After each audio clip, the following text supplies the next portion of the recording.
Hallo und herzlich willkommen bei The Car Crash Review. Und ganz am Anfang, bevor es losgeht, warum sollt ihr diesen Kanal abonnieren? Na, völlig klar, bei uns gibt es jeden Tag ein Review von einer Karre. Im Grunde ist sehr viel gerade elektrisch und da ist echt viel im Wandel. Wir sind nicht in Affalterbach, wir sind in Immendingen.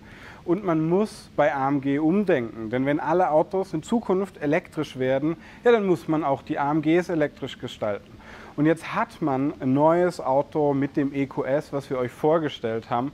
Und ein sehr beliebtes Produkt bisher war die S-Klasse als AMG. Das hier ist die elektrische S-Klasse und die bekommt jetzt natürlich auch eine AMG-Version, die 53er-Version als 4MATIC Plus. Und was dieses Auto kann, das will genau ich euch heute erklären. Und was werden wir machen? Ich zeige euch die optischen Unterschiede außen. Wir werden reinschauen, ein bisschen, wir werden über den Ton sprechen, den der dann machen könnte, über die Motor, die Leistungsdaten. Ja, und die entscheidende Frage, ist es vielleicht ein Auto für euch? Ob das hier ein Review-Channel für euch ist, das wissen wir, das ist es, deshalb abonniert ihr den jetzt. Und dann erkläre ich, der Jan, euch alles über dieses Auto, beginnend mit einem kleinen Kuss am Anfang. Mua.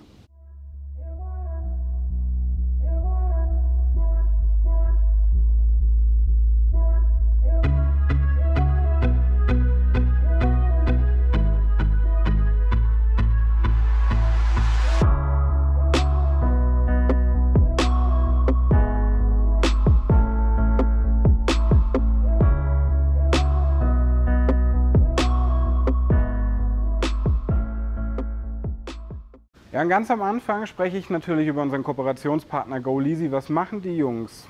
Die vergleichen unter den etablierten Leasinganbietern und suchen für euch den garantiert besten Leasingpreis. Warum wird das bei so einem Elektroauto, auch wenn es natürlich jetzt ein Oberklasse-Performance-Elektroauto ist, so spannend? Ihr zahlt zwar nicht 0,25% Dienstwagensteuer, dafür 0,5%. Eine Kaufpreisförderung werdet ihr nicht bekommen, aber fürs Leasing könnte das sehr interessant sein. Das Auto hier hat eine neue Plattform bekommen, ne? Die EVA-Plattform, Electronic Vehicle Architecture Plattform. Hier die zweite Generation. Ganz spannend, wir werden jetzt in dem Video natürlich drüber sprechen, was das alles ausmacht, die optischen Unterschiede, die Federungen hier drin, dies, das. Aber gibt es Wettbewerber? Wir haben natürlich einen Porsche Panamera, wir haben natürlich einen Audi RS7, wir haben einen S8 oder wir hatten die S-Klasse als AMG. Aber im Grunde aktuell auf dem Markt ist nur ein Wettbewerber, das ist das Tesla Model S.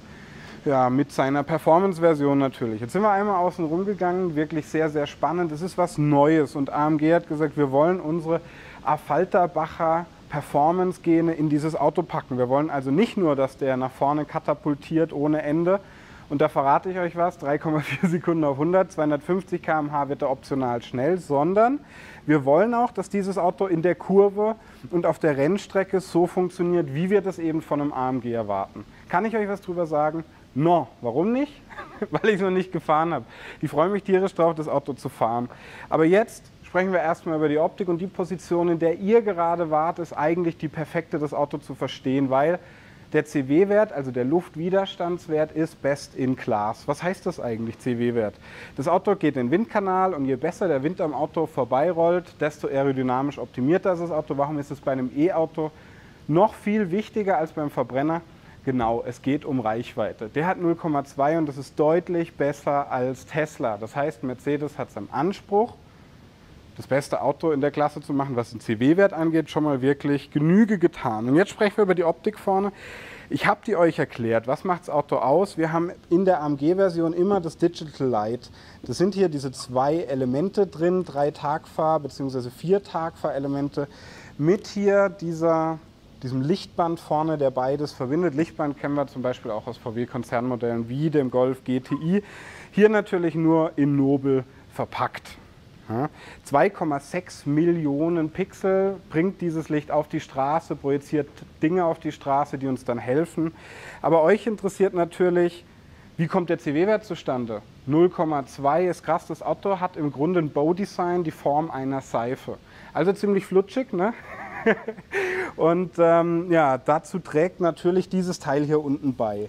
Ihr bekommt beim normalen EQS auch das AMG-Paket, heißt, da haben wir hier den Stoßfänger auch ausgeformt und hier eine Durchbrechung, die nicht dafür da ist, die Bremsen zu kühlen, sondern wirklich für weniger Luftverwirbelung, um das Auto flutschig in der Luft zu machen. Ja, und dann ist natürlich eine entscheidende Sache, was ist AMG-spezifisch. Hier haben wir jetzt natürlich das Night-Paket drauf, alles in schwarz, wie es für ein AMG gehört.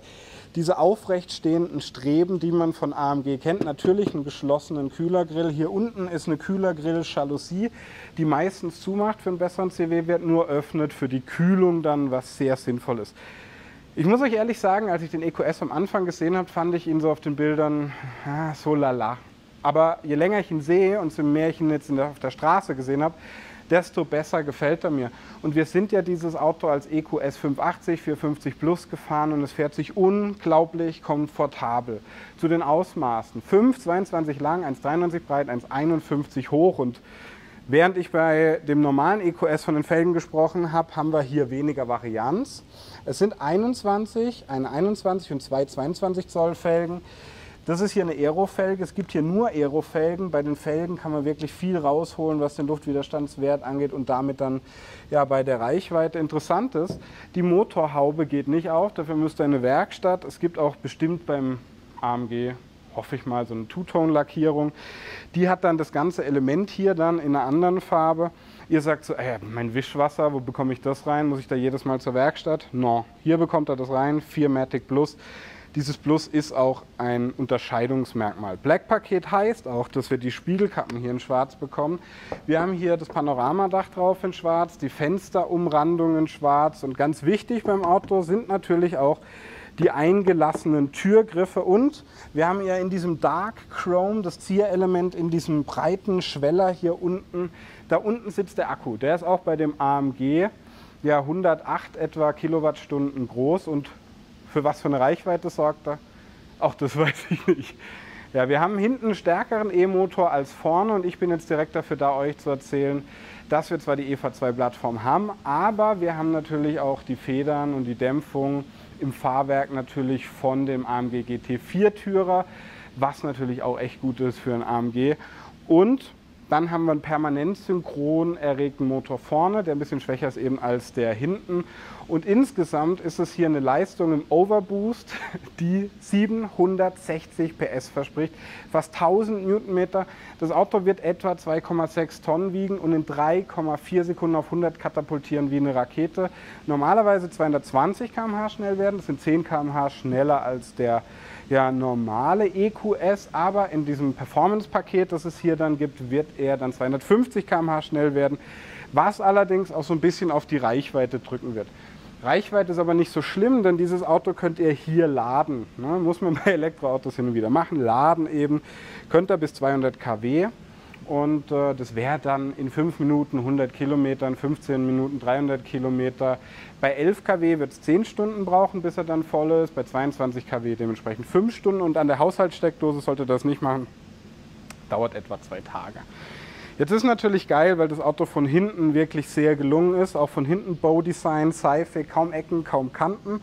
Und hier haben wir so ein Licht, was ich bisher so noch nie gesehen habe, weil das erinnert so an den Glühdraht von einer Birne. Haben hinten so eine durchgängige Rückleuchte, was Schönes. EQS 53. Braucht es das 53 jetzt in der Nomenklatur bei einem Elektroauto? Ich weiß es nicht. AMG sagt, wir wollen eigentlich, dass die Kunden sich nicht umgewöhnen müssen. AMG steht hier und richtiges nerdiges Fachwissen ist, wir haben hier 3 Finnen statt 2. Und noch nerdiger ist eigentlich im Grunde, dass der Diffusor hier unten gar nicht unbedingt AMG-spezifisch ist und eigentlich auch für die Aerodynamik keinen Vorteil hat. Der sieht einfach nur gut aus. So ist es manchmal im Leben, geht es nur darum, gut auszusehen. Aber dieser kleine Entenbürzel hier oben, der ist ein bisschen größer und der soll dann wirklich eine aerodynamische Funktion haben. Ja, ich finde es ein wunderschönes Auto. Hier hinten haben wir die Rückfahrkamera und können das Auto öffnen. 610 bis 1770 Liter ist ja groß, der Kofferraum. Schaut euch das an, natürlich könnt ihr die Rückbank umklappen, natürlich könnt ihr hier noch irgendwas reinbekommen unten, aber das ist bei dem Auto ehrlich gesagt, glaube ich, jetzt gar nicht so entscheidend. Ich mache hier wieder zu, was ich mag ist, dass der Kofferraum sehr weit oben angeschlagen ist, das gefällt mir ausgesprochen gut. Und bevor wir jetzt auf die Rückbank gehen, schauen wir vorne noch kurz rein. Chassis kommt von da, weil den Hyperscreen hier drin mit den ganzen AMG-spezifischen Dingen können wir leider nicht zeigen. Also sprechen wir vielleicht, mache ich jetzt hier einfach mal die Tür auf. Geht nicht auf, doch, geht auf. Schaut euch das an hier. Über die Sitze hier drin. Und die Sitze, das sind AMG-Sitze, sieht man am AMG-Zeichen, sieht man am Affalterbach-Logo hier in der Kopfstütze. Jessie darf sich das gerne mal genauer anschauen. Schaut mal, was das für ein weiches Leder ist, perforierte Fläche hier hinten, die Kopfstütze, das ist schon sehr gut. Und AMG-Einstiegsleiste haben wir hier. Und das Lenkrad müssen wir jetzt behutsam von dieser Position filmen, weil sonst filmen wir das Panel zu genau. Was ich euch zeigen kann, ist AMG-Lenkrad, kennen wir aus dem AMG GT4-Tourer. Hier 3 Speichen, hier unten haben wir diese Funktionen dann für die Fahrmodi unter anderem. Und schaut mal rein. Der Mitteltunnel unten ist frei. Wir haben tolles weißes und braunes Leder, wenn ihr mal in die Tür reinschaut, mit Holz hier zum Beispiel auch drin, braunes Leder hier. Also das ist schon wirklich kranker Luxus. Da vorne haben wir dann auch eine induktive Ladebuchse zum Beispiel. Auch AMG steht auch hier in der Mitte drauf. Und ja, schaut euch das dann mal an.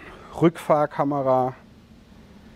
Das ist schon wirklich gut. Also alles, was ich hier sehe, macht mir Bock, dieses Auto zu fahren. Ich mache jetzt mal wieder zu und dann spreche ich noch kurz über den Sound. Der Sound wird nicht nur nach innen, sondern auch nach außen transferiert. Wir haben im normalen EQS 3 Soundwelten. Hier soll es 2 geben. Wie die dann klingen, weiß ich nicht. Aber man hat mir versprochen, dass es ein toller Sound sein wird. Es wird kein V8-Sound, der künstlich erzeugt wird, sondern es wird so was Space Shuttleiges, Exotisches, Futuristisches sein. Ich bin sehr gespannt drauf.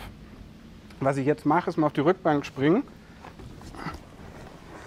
und euch das hier hinten zeigen, weil das darf ich. Ja, und jetzt schaut euch das mal an. Hier oben dieses Glasdach, großartig, der Himmel, brutal wertig verarbeitet. Die Sitze hier unglaublich gut, unglaublich bequem. Hier dieses Kissen da oben. Ist natürlich irgendwie krass, ein AMG zu machen, ne? Der dann hier im Grunde ja so ein Performance-Mobil ist. Hier ist der Cup-Holder drunter. Und ein AMG zu machen, der halt eben, ich meine nicht ein Performance-Mobil ist, sondern der halt luxuriös ist, gleichzeitig nach vorne geht. Und jetzt schaut euch mal an, 3,21 Meter Radstand heißt, ich habe unendlich viel Platz hier hinten. Wir haben hier eine eigene Klimasteuerung hier drin. AMG Fußmatten, dann wieder Einstiegsleisten, haben wir die? Chassis schüttelt den Kopf, da kommen bestimmt noch AMG Einstiegsleisten. Schauen wir mal in die Tür. Burmester-Anlage ist hier, Sitzheizung hinten, wieder Holz, unglaublich viel Luxus. Und jetzt komme ich raus und wisst ihr was? Ich mache jetzt einfach direkt das Fazit, weil sonst ziehen wir das Video auch unnötig in die Länge.